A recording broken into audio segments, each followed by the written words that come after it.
আসসালামু আলাইকুম। আপনার অজান্তে আপনার ফেসবুক আইডি অন্য কেউ ব্যবহার করছে কিনা আপনি কিভাবে চেক করবেন? তো চলুন আপনাদেরকে দেখিয়ে দিচ্ছি।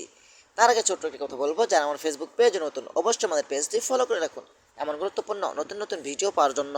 তো এই কাজটি করার জন্য ফার্স্ট অফ অল আপনি চলে আসবেন আপনার ফেসবুক আইডিতে।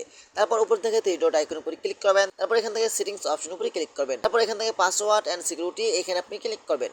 তারপর এখান থেকে আপনি নিচে আসবেন, আসার পর এখানে আপনি আবারও পেয়ে যাবেন পাসওয়ার্ড অ্যান্ড সিকিউরিটি, এখানে আপনি ক্লিক করবেন।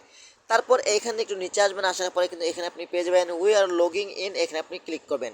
তারপর এখান থেকে আপনার ফেসবুক আইডি নামের উপরে ক্লিক করবেন। এখন কিন্তু আপনি দেখতে পাবেন আপনার ফেসবুক আইডি অন্য কোনো ফোনে যদি লগিং হয়ে থাকে এখানে তাদের ফোনের নামগুলো শো হবে। এখন আপনার যদি মনে হয় যে এই ফোনটি তো আমার না, এই ফোনের উপর আপনি ক্লিক করবেন। তারপর এখান থেকে লগ আউট অপশনটি ক্লিক করলে কিন্তু তাদের ফোন থেকে আপনার ফেসবুক আইডিটি আজীবনের জন্য ডিলিট হয়ে যাবে। তো ভেবে চাইলে কিন্তু আপনারা খুব সহজেই চেক করতে পারবেন আপনার ফেসবুক আইডি অন্য কেউ ব্যবহার করছে কিনা।